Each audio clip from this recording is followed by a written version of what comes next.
Hello friends, स्वागत है आप लोगों का हमारा यूट्यूब चैनल इलेक्ट्रिकल वेब में।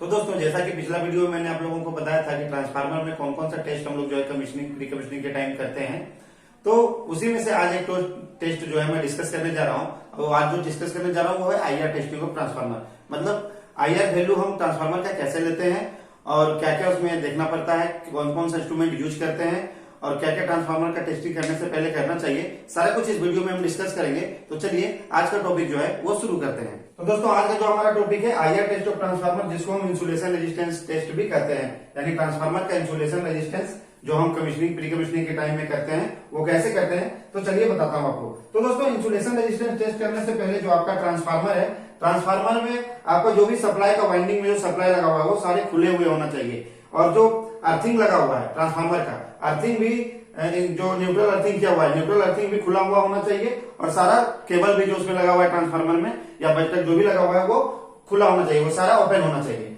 उसके बाद दोस्तों हम जो है ट्रांसफार्मर को मेगर की मदद से आईआर वैल्यू निकालते हैं। तो चलिए मैं बता देता हूं कि ट्रांसफार्मर का आईआर करते कैसे हैं। सपोज आपका ये एक ट्रांसफार्मर हो गया, ये एचवी साइड हो गया और ये एलवी साइड हो गया। इधर हो गया U1, V1, W1, ये हो गया U2, V2, W2। ये एचवी हो गया हमारा मेगर। मेगर में दोस्तों हमारा 3 टर्मिनल होते हैं। एक होते हैं लाइन, एक होता है गार्ड और जो तीसरा होता है वो होता है अर्थिंग का।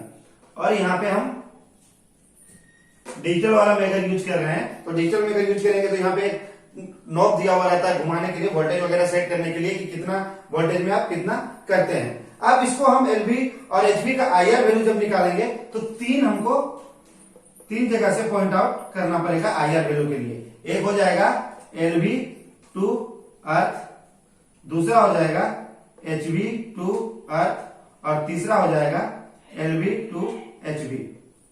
यानी low voltage winding to earth, high voltage winding to earth और low voltage winding to high voltage winding. अब इसका मैं कनेक्शन करके भी आपको दिखा देता हूं कि कैसे कैसे इन तीनों को हम ऑब्टेन करेंगे। तो चलिए ये क्या करना है, पहले कर देना है तीनों को शॉर्ट।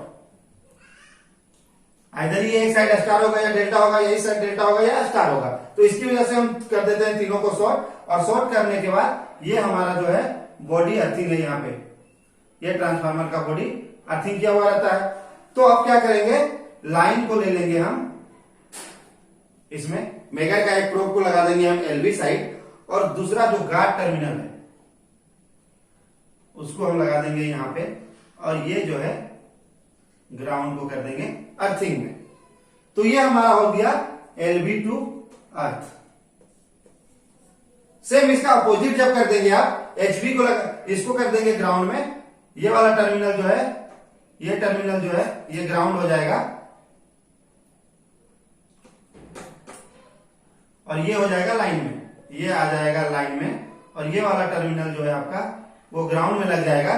तो आपका हो गया एचवी टू अर्थ। अब तीसरा निकालने के लिए क्या करेंगे, एचवी को कर देंगे लाइन में ला देंगे यहाँ पे, ग्राउंड रहेगा मेरा खाली।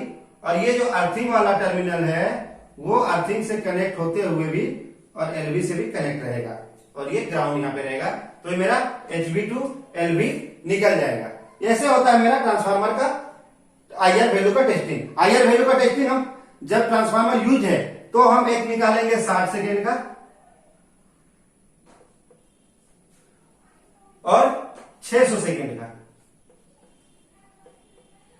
यानी 1 मिनट और 10 मिनट का निकालेंगे। और 1 मिनट और 10 मिनट का जो वैल्यू आएगा उसको जब हम डिवाइड करेंगे तो वो हो जाता है मेरा पीआई वैल्यू, यानी पोलराइजेशन इंडेक्स। पोलराइजेशन इंडेक्स हम ट्रांसफार्मर का निकाल लेंगे। अब एलवी और एचवी का जो है, अगर आपका 100 मेगा ओम से ज्यादा आ रहा है तो अच्छी बात है, और गीगा ओम में आ रहा है तो बहुत अच्छी बात है। यानी हमारी आईआर की जो वैल्यू है वो किस पे डिपेंड करती है, वो भी मैं कैलकुलेशन अभी आपको करके दिखाऊंगा कि कैसे हम उसको निकालते हैं आईआर वैल्यू को।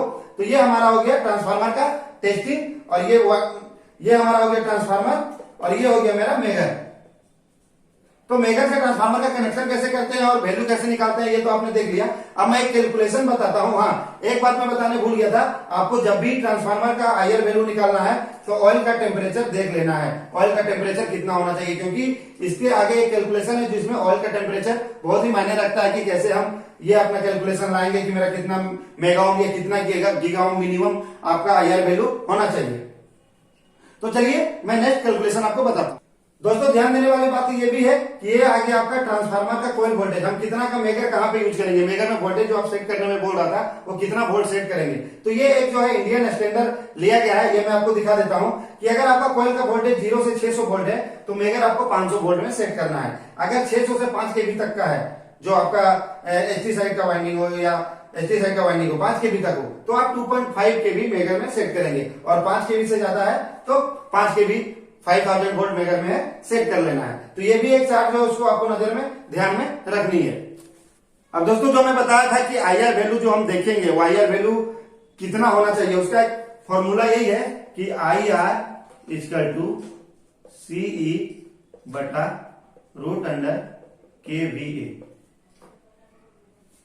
अब यहां पे C बराबर आ गया correction factor of oil, oil का टेम्परेचर का करेक्शन फैक्टर होता है। E बराबर हो गया आपका वोल्टेज,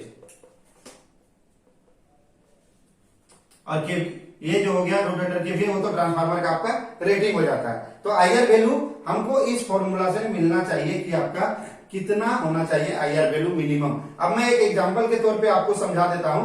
ये जो हुआ आईआर सी बटा रूट अंडर केवीए, ये सिंगल फेज ट्रांसफार्मर के लिए हुआ मेरा दोस्त, ये सिंगल फेज ट्रांसफार्मर के लिए हुआ। इसी में अगर स्टार लेंगे तो ये हो जाएगा फेज टू न्यूट्रल, और अगर डेल्टा लेंगे तो ये हो जाएगा फेज टू फेज। जब 3 फेज में होगा तो स्टार में होगा या डेल्टा में होगा। तो अगर स्टार में है तो फेज टू न्यूट्रल यहाँ पे लेना है ई की जगह पे, और फेज टू फेज लेना है डेल्टा की जगह पे। तो ये हमारा होता है मिनिमम आईआर वैल्यू। अब सपोज करते हैं कि एक मेरा 100 केवीए का ट्रांसफार्मर है, 100 केवीए का ट्रांसफार्मर है जिसका प्राइमरी साइड वोल्टेज है 400 वोल्टेज एलवी साइड, और उधर है 11 केवी, यानी 100 केवीए का ट्रांसफार्मर है जो 11/400 वोल्ट है। तो इसका आईआर वैल्यू कितना होगा। अब इसका सेम आप पुटिंग कर देंगे, आईआर वैल्यू जो हमेशा होता है ये होगा मेगा ओम में। तो आईआर वैल्यू बराबर क्या हो जाएगा मेरा C। तो C जो होता है दोस्तों करेक्शन फैक्टर, वो ऑयल का 20 डिग्री टेम्परेचर पे, इसलिए मैं बोल रहा था कि ऑयल का टेम्परेचर आपको नोट करना है। तो 20 डिग्री टेम्परेचर पे आपका ऑयल का करेक्शन फैक्टर होता है 1.5, और 30 डिग्री पे ये हो जाता है 3 के आसपास, लगभग 3 के आसपास। ये भी करेक्शन फैक्टर जो भी है वो इंडियन का स्टैंडर्ड है। तो आईआर वैल्यू मेरा हो जाएगा 1.5 इंटू ई बराबर कितना हो गया मेरा 11,000। अब बटा कितना हो जाएगा रूट 100, क्योंकि 100 केवीए का ट्रांसफार्मर है। इसको जब आप कैलकुलेट करेंगे तो ये हो जाएगा 16,500 बटे 10, ये जीरो कट गया, यानी 1650 मेगा ओम ये आ गया आपका आईआर वैल्यू 1650 मेगा ओम।